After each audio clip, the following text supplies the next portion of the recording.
Toujours le frère Zvonko dans la continuation des messages. Aujourd'hui, il nous est donné d'aller dans Kalatambale, dans Bible, le seul livre authentique qui relate de la spiritualité et qui oblitère toutes les Bibles falsifiées qui contiennent du mensonge, de la fausse doctrine, toutes sortes d'injustices que les aveugles, les religieux,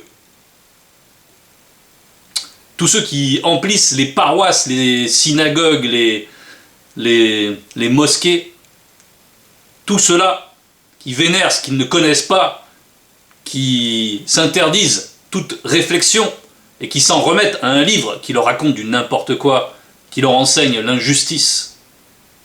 Bien, Kalatambale s'oppose à cela. Kalatambale, c'est l'arme qui balaye, qui oblitère tous ces faux récits, tous ces témoignages de néant. Donc aujourd'hui, il nous est donné, par la manifestation de la grâce de Tété, d'aller dans Dalé qui est Pierre dans les fausses Bibles. Dalé c'est sous-titré encouragement. Encouragement. Oui. Dalé exhorte ceux qui ont été appelés à se fortifier et à ne pas perdre de vue le but. Et donc aujourd'hui nous allons aller dans le verset 28, nous irons jusqu'au verset 35. Le titre du passage s'appelle « La pierre vivante et le peuple saint », la pierre avec un P majuscule, la pierre vivante et le peuple saint. Bien, il y a donc une relation entre les deux, entre le peuple saint et la pierre vivante. La pierre vivante, nous allons le voir. Nous allons étayer le titre au fur et à mesure du message. Donc il nous est dit, dans le verset 28, « Rejetez donc toute forme de méchanceté, tout mensonge, ainsi que l'hypocrisie, la jalousie et les médisances. » Bon. Ici, Dalé nous encourage, justement, à laisser tout cela en arrière. Donc on nous a dit toute forme de méchanceté, parce qu'il y a bien sûr toute une palette. La méchanceté peut prendre diverses formes. Mais la méchanceté, c'est toujours la même chose, la même racine. On nous dit tout mensonge, parce qu'il existe plusieurs manières de mentir. On peut mentir par nos paroles, on peut mentir aussi par nos gestes. On peut mentir en faisant semblant, comme il est dit dans Luc 24, verset 28, dans la Bible, parole de vie, une parole de vie, où il est dit « Ils arrivèrent près du village où les disciples devaient aller. » Point. Jésus fit semblant d'aller plus loin. Jésus fit semblant d'aller plus loin. Donc là, on voit que ce personnage qui est décrit dans ce livre, qui s'appelle Jésus, qui est l'objet de l'adoration, puisque les gens adorent la créature, mais c'est même pas...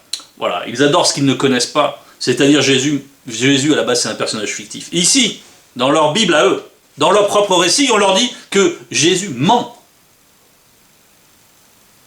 Il emploie une forme de mensonge, puisque faire semblant, c'est donc simuler. Simuler, c'est donc tromper l'attention de ceux qui sont à côté. C'est faire en sorte d'adopter un comportement pour tromper. C'est ça, faire semblant. Donc, nous voyons ici que Jésus est un menteur, et que la Bible, parole de vie, vous invite à quoi? Est-ce que donc on va trouver la vie dans des paroles de mensonges? Avec un personnage qui est complètement fictif et qui en plus enseigne à mentir, enseigne par son comportement, parce qu'il y a les gestes prophétiques, n'est-ce pas? Donc les gestes de Jésus, qu'est-ce qu'ils enseignent? Ils enseignent à mentir, ils enseignent le mensonge, à tromper, à user de ruse.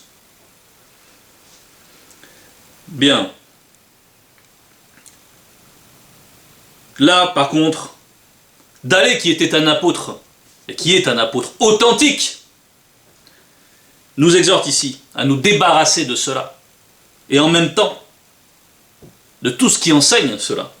Rejetez donc toute forme de méchanceté, tout mensonge. Oui, parce que dans les mensonges, il y a aussi la plume, comme nous l'avons vu, il y a de faux récits, il y a la plume mensongère des scribes. Donc on peut mentir aussi, par l'écriture bien sûr.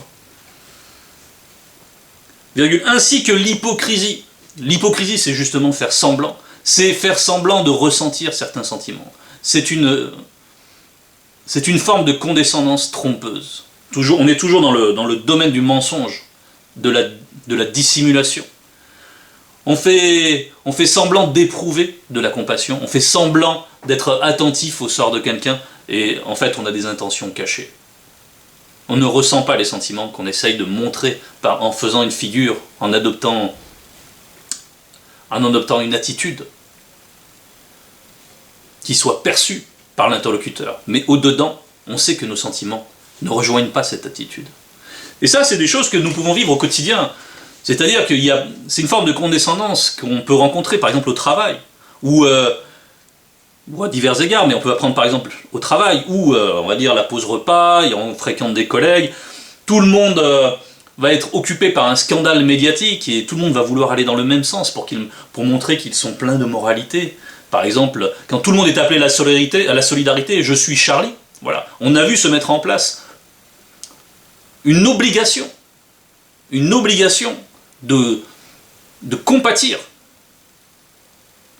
Donc, si vous n'aviez pas ces sentiments, vous êtes presque perçu comme quelqu'un qui n'a pas de sens moral, qui ne sait pas s'émouvoir des choses qu'il faut. Tandis que les hypocrites, eux, ont été particulièrement zélés dans la démonstration de comment ils adhéraient complètement à cette cause. Et ils avaient conscience que, là, dans le milieu professionnel, c'est bon d'aller dans le sens médiatique. Comme ça, on est bien vu. C'est l'occasion de se redorer le blason, de nous montrer que nous sommes quelqu'un plein de bons sentiments, en qui on peut avoir confiance. Et au-dedans, ils savent, ces gens-là, qu'ils font tout cela pour d'autres buts. Dans le but de plaire, dans le but d'être agréé par les autres, dans le but de montrer qu'on va bien dans le sens, qu'on a bien compris le sens qu'on veut obtenir de nous, qu'on est capable de reproduire ce schéma et qu'on ira toujours dans le sens du patron pour obtenir des avantages. On montre qu'on est zélé là-dedans. Non, notre zèle à nous, il ne va pas là-dedans. Il ne va pas là-dedans. Ça, ce sont des fabrications d'opinion. Donc, on est dans une fabrique. On est dans une matrice, et on essaie de nous modeler, à accepter l'hypocrisie, à vivre l'hypocrisie. Mais nous, frères et sœurs, nous ne devons pas ressembler à cela. Nous devons détonner par rapport à cela. Nous devons rester à l'écart par rapport à ce genre de choses. On n'est pas obligé de montrer nos opinions. Mais en tout cas, on ne doit pas prendre part à l'hypocrisie. Et il y a une limite à ne pas franchir. Ce sont des occasions comme ça où, par exemple, oui, voilà, la guerre en Ukraine, par rapport à l'Ukraine, donc tout le monde va mettre son petit drapeau, etc. Mais on sait très bien dans cette histoire, les Ukrainiens c'était les premiers à bombarder dans le Donbass, les russophones, pendant 8 ans ils ont fait ça. À qui revient la faute de cet état de fait? Non, on n'a pas le droit d'analyser ça, il faut condamner Poutine, parce que c'est les médias qui ont dit qu'il fallait condamner Poutine, etc. Et donc on sait qu'il est de bon ton de soutenir l'Ukraine, parce que c'est du politiquement correct. Politiquement correct. C'est cette notion-là, politiquement correct, qui oblige, donc politique c'est avoir une direction, qui oblige à suivre une direction. Et si on n'est pas politiquement correct, on risque une forme de marginalisation. Donc une forme de perte d'influence dans la société. On sait qu'on ne se fera pas partie de la sélection de ceux qui sont aptes à aller plus loin dans le sens politique, à l'intérieur d'une entreprise éventuellement, à aller plus loin, à servir des ambitions. Non. Donc, le politiquement correct, spécifiquement, là, c'est l'hypocrisie. C'est l'hypocrisie. Donc nous, bien sûr, on ne doit pas s'inscrire dans ce genre de mensonge, tout simplement. Et on ne doit pas avoir des sourires de complaisance, etc. Tout ça, ça peut être des résidus d'un ancien comportement. Il faut travailler là-dessus. Il faut pas... Non, il faut la simplicité. Le contraire de l'hypocrisie, c'est la simplicité. La simplicité. C'est-à-dire que, bien sûr, encore une fois, on n'est pas obligé de mettre en avant nos opinions. On peut garder ça pour nous. On peut juste ne pas réagir, tout simplement. Non, moi je ne me prononce pas sur ces sujets, ça ne m'intéresse pas, point. On clôt la conversation. On peut se contenter de ça, on n'est pas obligé de témoigner, oui, il s'est passé telle chose en Ukraine, tout ça. Non, là-dessus on est libre. Mais, En tout cas, on doit soigneusement se garder de l'hypocrisie. Voilà, c'était pour illustrer un petit peu. Virgule, la jalousie et les médisances. Bon, la jalousie et les médisances. La jalousie vient du fait qu'on se sent vide de quelque chose. Donc on essaie on envie cette chose-là chez quelqu'un d'autre. On aimerait se la procurer. Et la jalousie ouvre ensuite des portes à la méchanceté, à d'autres formes de méchanceté. C'est pour ça qu'on parle de toute forme de méchanceté au début. Et la jalousie, donc ça va être un sentiment qui va être un feu qui va ronger la personne. Qui va ronger, qui va l'amener à cultiver de la défiance, de la méfiance à l'égard de son frère éventuellement ou de sa sœur. Et ça, il ne faut jamais laisser grandir cela en soi. Et une fois que la jalousie a enfanté, ça va donner la médisance. Là, on va prononcer la parole, c'est-à-dire qu'on passe de la pensée à la verbalisation. Et là, il y a une concrétisation de ce mauvais sentiment. La médisance, c'est la méchanceté qui est derrière la jalousie, qui sort par la bouche. Et là, on va commencer à dire du mal de quelqu'un, de son frère, à tort, ou dans la perspective de lui faire du mal, etc. Avec une intention mauvaise derrière. Pas forcément en mentant, mais déjà avec une intention mauvaise, de nuire à la personne, afin de la rabaisser, afin de... Voilà. Donc bien sûr, d'aller ici veut fermer la porte à tout cela. Et là, il nous donne le contre-exemple. Le contre-pouvoir. Verset 29, comme des enfants nouveau-nés, virgule, désirez le lait spirituel et pur, afin qu'en le buvant, vous grandissiez et parveniez au salut. Avec un S majuscule. Rejetez donc, comme des enfants nouveau-nés. Ah, on parlait de la simplicité qui s'opposait à l'hypocrisie. Là, c'est comme des enfants nouveau-nés. Et la particularité, c'est il n'y a pas plus simple qu'un enfant nouveau-né, dans ce qu'on peut observer. Lui, il est authentique, l'enfant nouveau-né, il va pas apprendre, il n'a pas de ruse. Quand on dit vraiment c'est un nouveau-né, il est dénué de ruse, il est... voilà, il n'y a pas possibilité de tricher. Donc nous, on nous appelle à cette ressemblance, comme des enfants nouveau-nés. Désirez le lait spirituel. Et pur, parce que bien sûr, il faut une nourriture adaptée à une disposition. Et cette nourriture, elle est pure. Le lait spirituel. Bon, bien sûr, le lait spirituel, c'est la nourriture. C'est la nourriture. Il faut se rappeler que, on nous enseigne aussi dans Kalatam Balé, que l'homme spirituel juge de tout. L'homme spirituel juge de tout. L'homme spirituel, c'est donc celui qui est accompli, celui qui a grandi, donc qui n'est pas un nouveau-né. Bien, il a accès à la nourriture solide, et il juge de tout, puisqu'il a été fondé par ce lait. C'est-à-dire qu'il a grandi, il a connu la croissance et ses os. Parce que la calcification, ça vient du lait. Quand on parle du visible, il y a la calcification, c'est ce qui fait que les os se forment, se solidifient, acquièrent de l'ampleur. Et ça sert, on va dire, c'est pas de fondement, mais on va dire de colonne sur le fondement, pour que tout le corps puisse se tenir debout. D'accord. Donc il y a une forme de solidité, donc, qu'on acquiert par le lait spirituel. Et le lait spirituel, ça va représenter l'acquisition des lois qui concernent la justice.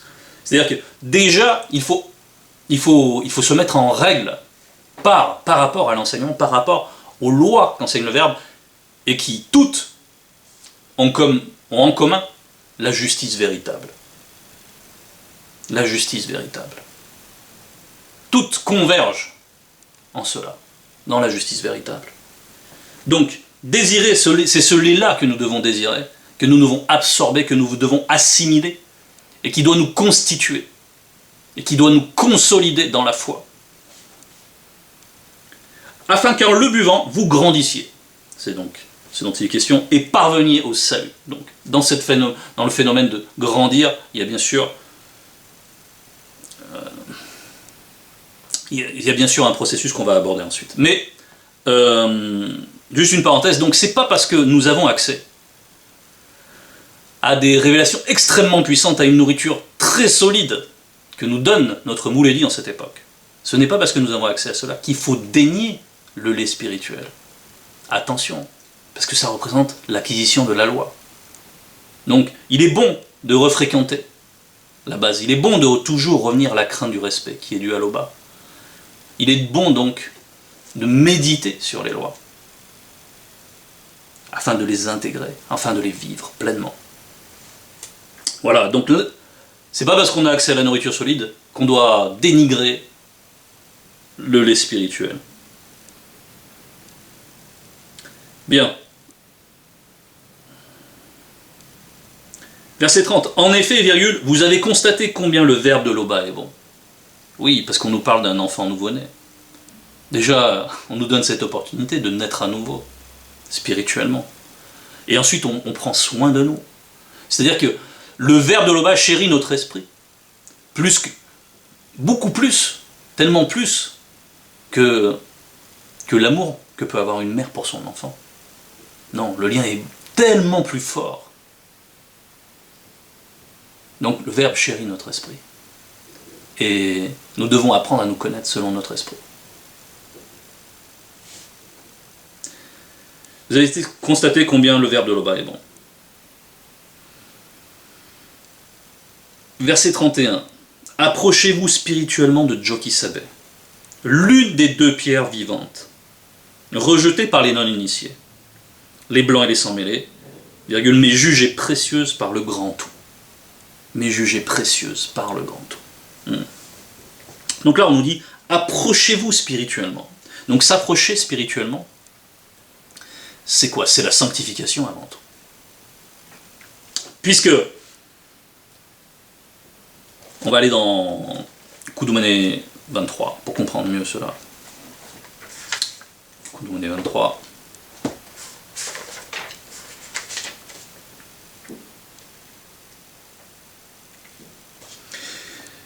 Kudumane 23 au verset 13, où Jokisabe prononce ceci. Celui connu qui est près de moi, avec un M majuscule, est près du feu incandescent. Et celui qui est loin de moi est loin du royaume non visible. Bien. Donc, il est près du feu incandescent. Donc, la seule manière de se rapprocher spirituellement, c'est d'être soi-même. De la même nature que ce feu. De la même nature. Donc, c'est par le processus de la sanctification que nous nous approchons. Encore une fois, c'est vrai que je le dis souvent, mais c'est comme ça qu'on peut être proche aujourd'hui du deuxième né, dans notre réalité du visible. Combien même nous le côtoyons, nous dans la bergerie, il n'y a qu'une seule manière d'être proche, c'est spirituellement. C'est donc en intégrant la soumission aux lois du Verbe. Et là, nous nous approchons, et là nous sommes proches, et là nous sommes un avec notre Mouledi. Nous le serons véritablement après la grande consommation. Mais tout est déjà accompli. Donc, approchez-vous spirituellement de Jokisabe, l'une des deux pierres vivantes rejetées par les non-initiés, les blancs et les sans-mêlés, mais jugées précieuses par le grand tout. Bien. On voit que donc il y a ces catégories de personnes, toujours pareil, les blancs, les sans-mêlés, les non-initiés, qui eux rejettent la pierre vivante. La pierre vivante. Donc on va aller dans le verset 11 du chapitre 23 de Kudumane Moula, de l'évangile caché de Kudumane Moula, où il nous est dit, verset 10, pardon, les non-initiés, les blancs et les sans-mêlés pensent connaître la porte, avec un P majuscule, et détenir la clé. Mais ce sont les initiés qui entreront spirituellement par la porte du grand ordre des choses. Pour le grand tout. Pour le grand tout. Bien. Les non-initiés, les blancs et les sans-mêlés pensent connaître la porte. Et détenir la clé. C'est-à-dire que connaître une porte, en détenir la clé, ça veut dire qu'il y a tout un édifice. Et on sait y accéder. N'est-ce pas? Maintenant, donc, ces blancs, ces sans-mêlés, eux, ils pensent être déjà initiés. Ils sont déjà pleins d'une connaissance qu'ils estiment bonne. Alors, tandis qu'ils sont dans l'erreur, tandis qu'ils approuvent du n'importe quoi, tandis qu'ils enseignent du n'importe quoi. Mais ils aiment leur édifice, ils aiment les religions. Ces religions-là qui sévissent dans le monde, qui n'amènent que des guerres, des confusions, du n'importe quoi, toutes sortes de mauvais comportements, toutes sortes de médisances, toutes sortes de méchanceté, de mensonges, comme on l'a vu tout à l'heure. Donc, eux, avec leur fausse Bible, ils pensent que c'est la clé. Ils pensent que dans les Écritures, ils ont leur salut. Ils pensent que la Bible, c'est la pure vérité. Ah, mais ça, nous savons combien ils se trompent. Je ne vais pas revenir je ne vais pas encore donner des exemples. Mouledi en donne une multitude. En quoi cette Bible est complètement falsifiée et est faite aussi pour une deuxième chose, c'est pour dissimuler qui est le peuple saint. Qui est le peuple saint? Qui a rendez-vous avec cette pierre vivante qui est Djogi Sabé, et aussi avec la pierre vivante qui est notre Mouledi, Zulu Lassan. Donc voilà, c'est parce qu'ils sont pleins d'une fausse connaissance, une doctrine. Ils ont accepté une doctrine, ils ont adhéré à une doctrine. Et maintenant ils sont un avec cette doctrine. Ils ont fusionné avec un édifice, qui n'est pas l'édifice divin. Bien, on va revenir dans notre passage thème. Mais jugée précieuse par le grand tout. Et le grand tout, c'est justement... Le grand tout, c'est justement les deux premiers-nés de la création. Ils sont les pierres vivantes. Tout a été fait pour eux. Tout a été fait pour eux. Ils sont le grand tout. Et c'est par nous, notre manière d'adhérer à l'enseignement, d'adhérer aux deux, nous adhérons ainsi au grand tout. Nous faisons partie de l'édifice, qui est le grand tout. Nous sommes appelés à devenir nous-mêmes des pierres vivantes pour rejoindre cet édifice. Mais on va aller dans le verset 32. Il y a deux pierres d'une grande valeur. Pour vous les non-initiés et non-initiés graciés. Mais plusieurs non-initiés blancs et sans mêlés trébucheront devant les deux pierres que les mauvais maçons ont rejetées. Que les mauvais maçons ont rejetées. Nous parle donc de ces blancs, de ces sans mêlés qui trébuchent. Non seulement ils rejettent, mais ils trébuchent devant les deux pierres que les mauvais maçons ont rejetées. Maintenant, les mauvais maçons, c'est ceux qui bâtissent les doctrines. C'est ceux qui sont les bâtisseurs, de mauvais ouvriers. Ce sont donc ceux qui colportent ces religions, qui adhèrent à ces religions, mais ensuite qui prennent un rôle actif, qui deviennent des prêtres, qui deviennent des soi-disant apôtres, qui se donnent des titres ronflants, impressionnants. Voilà. Ils se donnent de beaux atours, mais à l'intérieur d'eux, ils mettent ce qu'on a vu au début. L'impureté, le mensonge, l'hypocrisie, la méchanceté, ils mettent bien ça à l'intérieur d'eux. Ils ont toujours des motifs impurs. Ils pensent à comment ils vont pouvoir soutirer l'argent de leurs fidèles. Ils pensent à comment ils peuvent se glorifier devant tout le monde, à comment ils agissent en sachant très bien qu'ils font tout par vanité pour être vus des autres. Ils simulent la piété. Ce sont des simulateurs. Mais ici, dans le visible de la chute, ils retirent certains fruits. Ils en retirent ne serait-ce que leur salaire. Bien. On va pointer un peu plus les mauvais maçons là, dont on parle. On va aller dans Wonja, verset 8. Wonja 8, versets 14 et 15. Et son verbe sera un sanctuaire pour les non-initiés graciés de Wassé, et de Wassé sortira deux pierres d'achoppement. Pour les non-initiés graciés de Wassé. Et de Wassé sortira deux pierres d'achoppement. C'est de Wassé qu'ils doivent sortir. N'est-ce pas? Parce qu'on voit le lien qu'il y a entre les deux pierres vivantes et le peuple saint. C'est de Wassé qu'ils doivent sortir. Puisque depuis Moto, tous les patriarches sont noirs. Évidemment que c'est de Wassé que les deux pierres vont être manifestées. Ces deux pierres qui vont rétablir ce qui a chuté et qui ont déjà rétabli ces choses. Bien, on continue. Sortira deux pierres d'achoppement, donc ce sont des pierres qui font trébucher, on les retrouve ici. Deux rochers de scandale pour les deux maisons de Tambouenebila. Un filet et une confusion pour les habitants non initiés de Langanapi. Donc là, on nous parle de rocher de scandale. Nous voyons que l'enseignement du Mouledi, dans notre temps, choque, comme Joki Sabe en son temps choquait les personnes par son enseignement. Et même des gens qui ont commencé à le suivre se sont détournés, disant « ces paroles sont trop dures, comment pouvons-nous adhérer à cet enseignement ?» Donc, on voit que ce message est en même temps réservé à une certaine catégorie d'auditeurs. À ceux qui vraiment recherchent la vérité, il y a une adhésion à la vérité.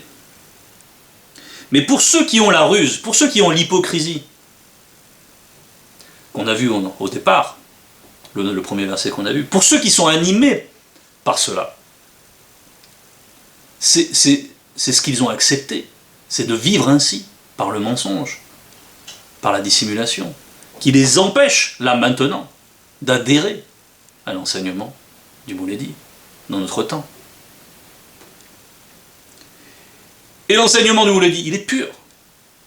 C'est la vérité. Point barre. Donc comment pourraient-ils s'opposer? À chaque fois qu'ils s'opposent, ils trébuchent. On les voit. Ils balbutient. Ils sont impuissants. Voilà au verset 15. Plusieurs non-initiés blancs et sans mêlés trébucheront aussi. Ils tomberont et se briseront. Ils tomberont et se briseront. Ils seront enlacés et pris. Enlacés et pris. Donc enlacés et pris, c'est bien par l'effet de leur propre disposition intérieure. Par leur propre ruse, par leur propre détour. Oui, parce que toutes les voies du verbe sont droites. Et eux, ils ont l'habitude de faire des détours, de mouliner. Ils se croient subtils dans leurs détours. Mais on voit comment ces deux pierres vivantes, en très peu de paroles, en une phrase, les réduisent au silence. Il y en a bien des illustrations. Oui, parce que la sagesse manifestée ne peuvent rien contre eux. Eux qui veulent paraître sages, mais qui au-dedans ont la ruse. Ils ne connaissent pas cette sagesse-là, dont ils croient avoir la clé. Ils ne connaissent pas la sagesse qui vient du verbe de Loba. Voilà. Donc, ces mauvais maçons, on va retourner dans le verset 32 de notre passage thème. Donc ces mauvais maçons, bien sûr, eux-mêmes sont rejetés, et tous ceux qui adhèrent à leur édifice également. Verset 33, mais vous êtes de la race établie.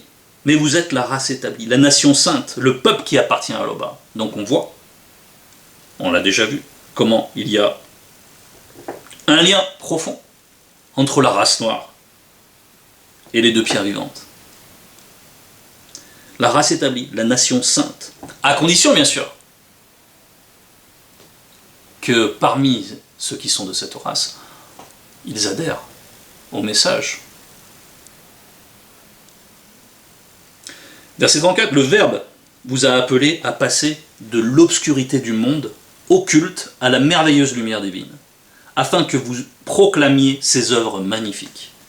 Donc, on voit qu'il y a l'appel à passer de l'obscurité du monde occulte, et l'obscurité du monde occulte, ça va être tout ce que glanent ces fausses doctrines, toutes les fausses croyances qui circulent parmi les non-initiés, toutes les superstitions, le culte des crânes, tous les faux cultes, tout ce qui est basé sur de l'anti-vérité. Donc ça représente cette ignorance, comme ça. La peur de l'enfer, la peur du châtiment, de l'enfer, l'enfer qui est une fausse doctrine. Cet endroit-là, où on fait brûler les gens non-stop. La peur de tout cela, ça tient aussi, ceux qui sont dans les cultes musulmans, ils s'interdisent même de penser, juste de réfléchir. Ils ont tellement peur de pouvoir juste remettre... Attendez, mais... Non, ils s'interdisent. Ils voient, on leur dit ça c'est juste, ça c'est très bien, avoir des esclaves c'est super, la pédophilie du faux prophète, Mohamed, c'est très bien. Ils disent oui, oui, c'est très bien, c'est licite, c'est Allah, parce qu'ils ont peur. Ils sont dans cette obscurité, parce que derrière cette obscurité, il y a le monde occulte, qui les presse comme ça. Et ils sont les jouets du monde occulte. Ils sont sous leur joug. Eh bien, le Verbe veut nous délivrer, bien sûr, et nous faire passer à la merveilleuse lumière divine, la science pure, qui donne la liberté, la vérité, qui affranchit, qui donne de vivre la spiritualité authentique. C'est bon, ça. La bonne nourriture, qui nous donne d'adhérer à cette lumière, d'être soi-même un enfant de tété, un enfant de lumière.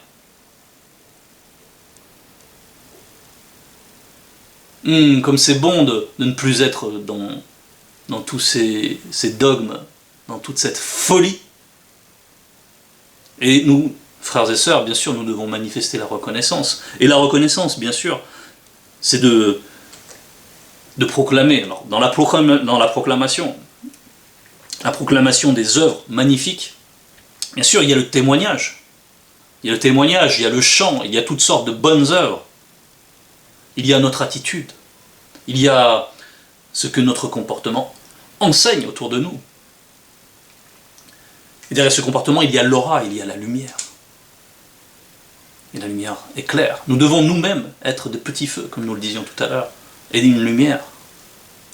En cela, nous proclamons les œuvres de Tété magnifiques. Et nous proclamons qui est l'auteur de ces œuvres, qui est l'Oba, le seul et unique créateur. Maintenant, il faut tout faire avec sagesse, bien sûr, comme nous l'avons souvent vu. C'est pourquoi nous devons continuer à nous instruire, à nous alimenter, aussi avec la nourriture solide. Verset 35, autrefois vous étiez des non-initiés, mais maintenant vous êtes des non-initiés graciés. Autrefois vous étiez privés de la manifestation de la compassion de l'Oba, mais maintenant elle vous a été accordée. Comme c'est beau. Nous pouvons remercier notre Tété. Remercions-le de la seule manière qui soit, déjà par une entière soumission au Verbe. Remercions-le, parce que là on nous parle de autrefois. Autrefois vous étiez des non-initiés, mais maintenant. Autrefois vous étiez privés, mais maintenant. Donc cet autrefois, laissons-le en arrière. Notre vie passée, laissons-la en arrière. Il ne faut plus s'identifier à celui qui péchait avant et qui n'est plus nous. Nous devons apparaître comme des pages vierges. Des pages vierges, c'est-à-dire qu'on a tourné la page, on est passé sur autre chose.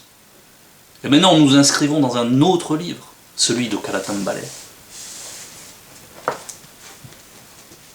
Et pour cela, il faut laisser toutes ces fausses croyances. Il faut laisser tout ce que nous croyions par le passé.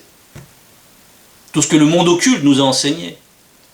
Il faut avoir conscience qu'il dissémine toujours du poison. Il y a une vraisemblance, sinon il n'y aurait aucune capacité à l'accepter. Il y a toujours une vraisemblance dans l'enseignement du monde occulte. Quelque chose qui paraît vrai mais qui ne l'est pas. Et dans ce qui ne paraît pas, c'est le poison. Et quand on accepte cette vraisemblance, on est dans la pire des ignorances. Celle de ceux qui se croient pleins de la science, qui sont complètement égarés, les religieux. Donc, c'est pourquoi toutes ces croyances, toutes les croyances qui circulent, nous savons qu'il y en a beaucoup à Wassé, du Famblad, etc. Tout ça, Mouledi nous a bien expliqué. Laissons tout cela. Laissons-nous guider par le Verbe, instruire par le Verbe. En ceci, d'aller nous encourage. Devenons nous-mêmes des pierres vivantes, adjointes au grand tout, dans le salut. C'était le message. Gloire à l'Oba.